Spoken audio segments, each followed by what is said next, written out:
Today we are going to discuss about breeding and parental care in fishes. First of all, we will start from the breeding in fishes. Breeding is the reproductive process involving mating and production of offspring by the animal. That means in the case of the fishes also, as each and every type of the organism wants to increase its own population, and such things will be also found in the fishes. That's why the fishes will be also reproduce at its maximum capacity. And this look at these oviparous animals that can produce the eggs, and development of eggs takes place in the body of female and young ones directly born. This will be called as the oviparous animals. And in oviparous fishes, this breeding capacity will be found. Well-known examples are the muli and the guppy. The most of the fishes are oviparous, that is, they lay eggs and fertilization is external. That means this is the case in most of the fishes. Maximum of the fishes are oviparous in nature. That means they will be laying eggs, and the fertilization of the eggs takes place in the water. That means outside the body of the female. That's why here the fertilization is called as the external. But there are some examples of oviparous fishes are also present, in which the fertilization is internal and gives birth to the young one. As we have discussed in the previous slide, that here the fertilization is internal and development of eggs takes place inside the body of the female. That means here in the body of the female, the young ones will be produced and they directly give birth to the young ones.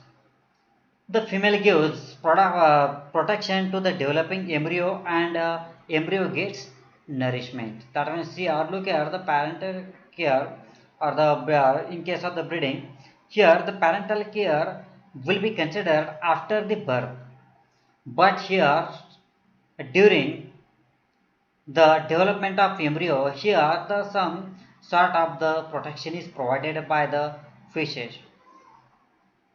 In this case, the nourishment is not provided through the placenta, so they are not the viviparous. That means in the viviparous animals, that means when you can say about the examples of the mammal, then the mammals are the truly viviparous animals, in which the nourishment of the embryo takes place inside the body of the female, and here the nourishment to the young one or developing embryo is provided through the placenta.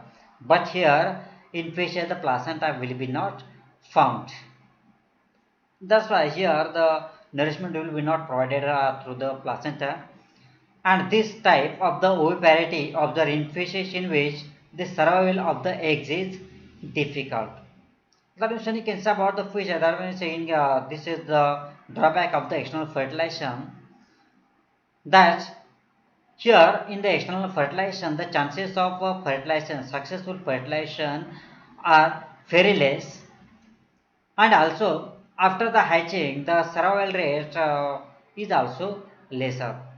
Even during the embryonic development also the survival is lesser. As the egg and embryo are protected in the body of female, so the survival rate increases, and that's why this breeding takes place. Then the next one is the parental care. In this case, the parents provides the nourishment to the young ones. It is the process in which the egg and the embryo are protected by the parents. The parental care is observed in some fishes, amphibians, and the mammals, but here we are going to discuss about only the fishes. And here the first example found is the tilapia.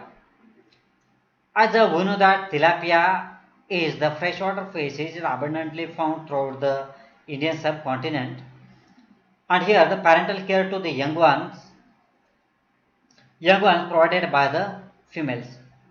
And here the tilapia is the mouth breeder. That means the here the nourishment to the developing embryo as well as the young ones is provided in the mouth. That's why it is called as the mouth breeder.